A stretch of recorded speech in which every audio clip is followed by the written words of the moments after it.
It just begs the question then, because I don't know if there's the exact language for it, but that overwhelming, you're up in the Arctic and your brain froze, you had every tool, every everything at your fingertips, albeit they were cold fingertips, and Right. you didn't get it. And today it feels it's like that with AI.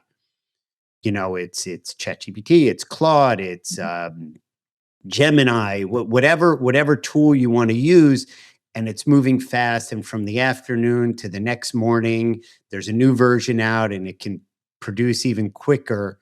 You know, when at what point from your perspective, does the technology, the choices that we have, the overwhelming amount of ideas that are in front of us, stop helping us and actually become a place where it becomes an impediment, and gets in the way of these big, important decisions? Yeah, I think it happens when we jump to solutions or jump to how am we get something done before we determine what it is that I need to get done and why that's important.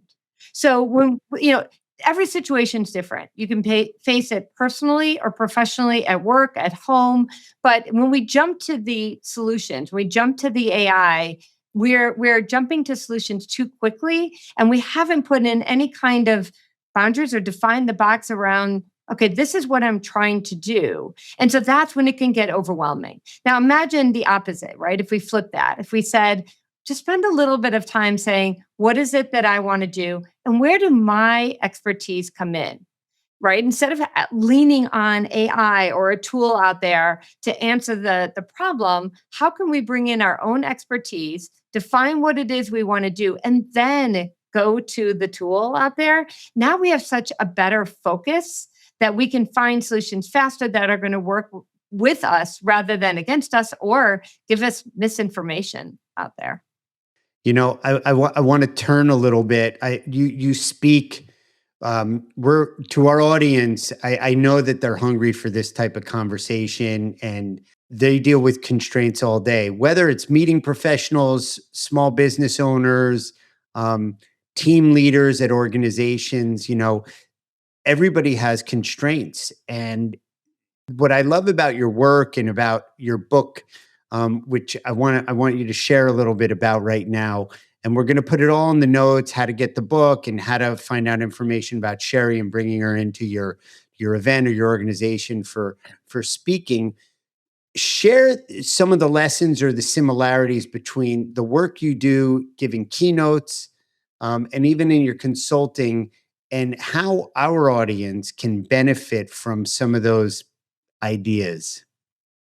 Yeah, absolutely. I want to share something that is feedback that I received from an event planner, and I'm going to mention her name. She's a good friend, and I know I have her permission. Her name is Beth Sermont.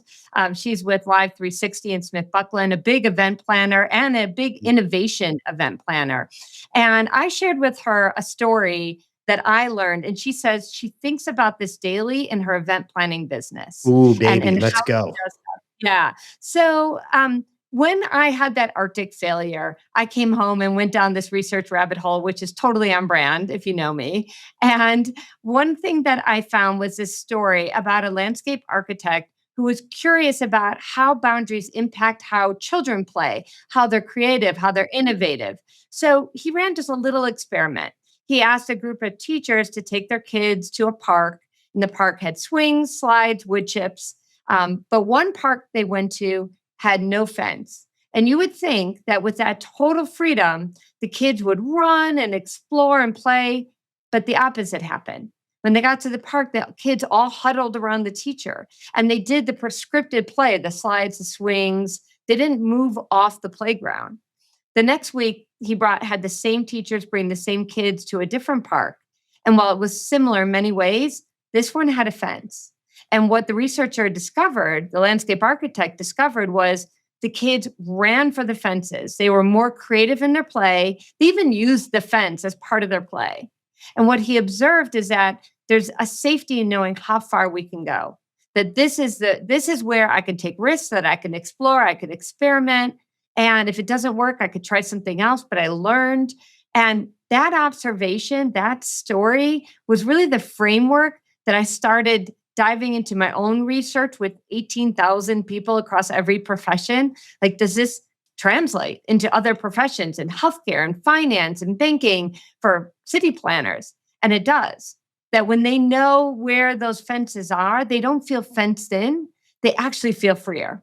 And when I shared that story with Beth, and we shared it over dinner, but when I shared it with her, she said it was like, "Oh my gosh, this is so helpful. When I now go and plan an event, I want to define where those fences are and then experiment within it because that will help me be more innovative in the events that I create." And that's my advice for event planners, for meeting planners, for people who design education programs.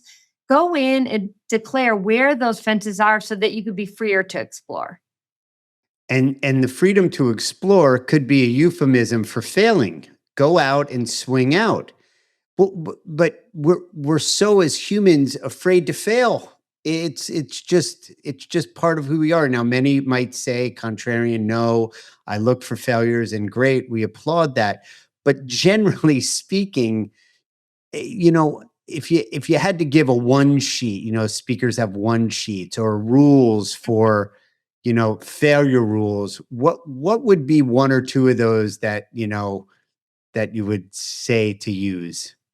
Sure, a couple. One is a simple, easy one is set a dollar amount and set that dollar amount organization wide. So, one thing I've observed is that the people who are the decision makers are often three levels away from people who are the closest to the customer, the member, the Mhm. client, the patient.